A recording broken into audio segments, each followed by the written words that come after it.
কি ব্যাপার, আপনারা বাধা দিচ্ছেন কেন?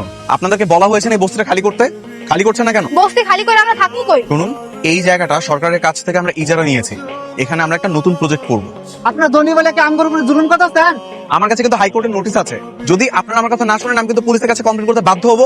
আপনারা তো কোটিপতি, আপনার তো অনেক টাকা আছে, আপনারা চাইলে তো এর থেকে ভালো জায়গা কিনতে পারেন। এটা সম্ভব হচ্ছে না, কারণ আমরা অলরেডি এই জমির জন্য সব রকম টাকা সরকারের কাছে জমা দিয়ে রেখেছি। বরঞ্চ আপনারা খুব দ্রুত এই বস্তিটা খালি করুন, তা না হলে কিন্তু আমরা ব্যবস্থা নিব এই বস্তি পরিষ্কার করার জন্য। কি পরিষ্কার করবি? ওগো টাকা কি পাবে সব কিছু না। ওগো একটা উচিত শিক্ষা দিই। তাহলে আসো। বস্তি ভাঙা চলবে না। বস্তি ভাঙা চলবে না। চলবে না লাঠি। ভাঙা চলবে না। ছোটবেলায় তোর আমি কইতাম না যে আমার এক বান্ধবীর পোলার লগে তোর আমি বিয়া দিছিলাম, এই পোলাই এলো সেই পোলা। কি? ওই লোকটা আমার স্বামী? আমার স্বামী এত বড় কোটিপতি?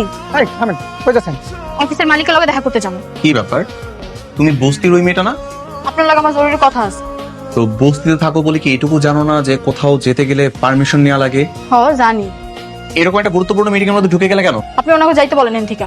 এর মধ্যে একটা বস্তির মেয়ের কথা শুনে আমাদের মিটিং থেকে উঠে যেতে হবে? তুমি এখান থেকে যাও, তোমার সাথে আমার যত কথা আছে সবকিছু বস্তিতে গিয়ে হবে। আমি বস্তির মায়া হইতে পারি, কিন্তু আমার আরো একটা পরিচয় আছে। আমি আপনার ছোটবেলায় বিয়ে করাবো। What nonsense! কোথায় দাঁড়ায় কি বলছো সেটা কি তুমি জানো? মা কইছে ছোটবেলায় আমগো বিয়ে হয়েছিল, আমরা স্বামী স্ত্রী। বের হও এখান থেকে। এই, ওটা এখান থেকে বের করো। কি ব্যাপার, তুমি আবার এসছো? আমি তো জানি নাই, আপনার লেগেই অপেক্ষা করতেছিলাম। আপনি আমার কথা বিশ্বাস করতেছেন না?